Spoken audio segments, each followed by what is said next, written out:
संसद में 3 आपराधिक विधेयक पारित कर दिए गए हैं। इन कानूनों का उद्देश्य दंड के साथ न्याय सुनिश्चित करना है। इन कानूनों में आतंकवाद, संगठित अपराध और मॉब लिंचिंग के खिलाफ कठोर प्रावधान किए गए हैं। पेश है एक रिपोर्ट।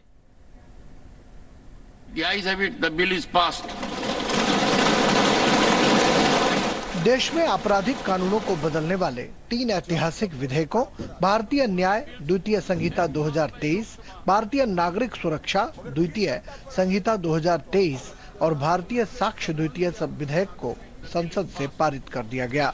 विधेयक पर राज्यसभा में गुरुवार को चर्चा हुई।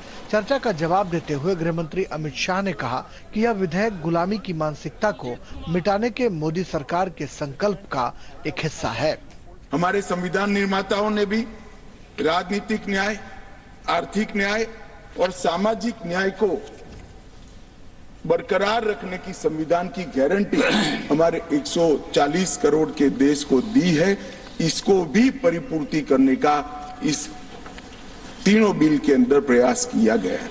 ये कानूनों की आत्मा मान्यवर भारतीय है और पहली बार क्रिमिनल जस्टिस सिस्टम में भारत द्वारा भारत के लिए और भारतीय संसद से बनाए गए कानूनों से अब हमारी क्रिमिनल जस्टिस सिस्टम गवर्न होगी।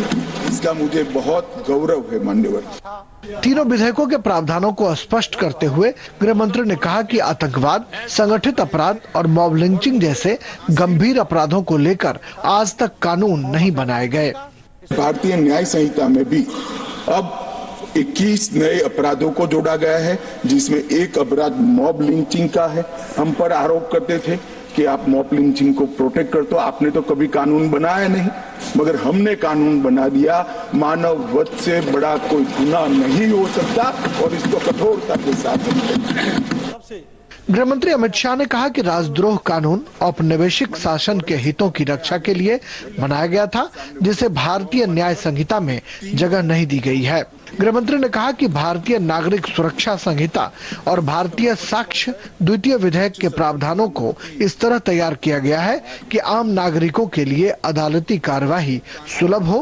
देश के खिलाफ बोलोगे, देश के खिलाफ कुछ करोगे, देश के हितों को करोगे तो कठोर से कठोर दंड का प्रावधान इस कानून के अंदर है। डेमोक्रेसी का जो मूल विचार है, लोकतंत्र का जो विचार है, देश महान होता है, व्यक्ति महान नहीं होता है।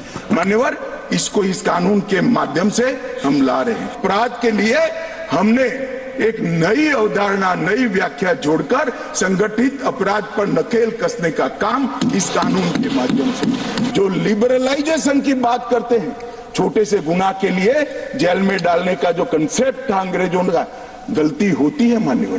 पहली बार कोई गलती करता है, दूसरी बार गलती करता है, जानबूझकर नहीं किया है, फिर भी गुनाह होता है। ऐसे लोगों के लिए जेल में पहुंचाने की जगह पछतावे के लिए कम्युनिटी सर्विस का प्रोविजन हम इस कानून के नए कानूनों में इस बात को भी सुनिश्चित किया गया है कि अदालती सुनवाई और फैसले के लिए एक अधिकतम सीमा होगी। तीनों विधेयक भारतीय संविधान की मूल भावना को हकीकत में बदलने वाले हैं और यह कानून आने वाले कम से कम 100 सालों तक की जरूरतों पर खड़े उतरेंगे।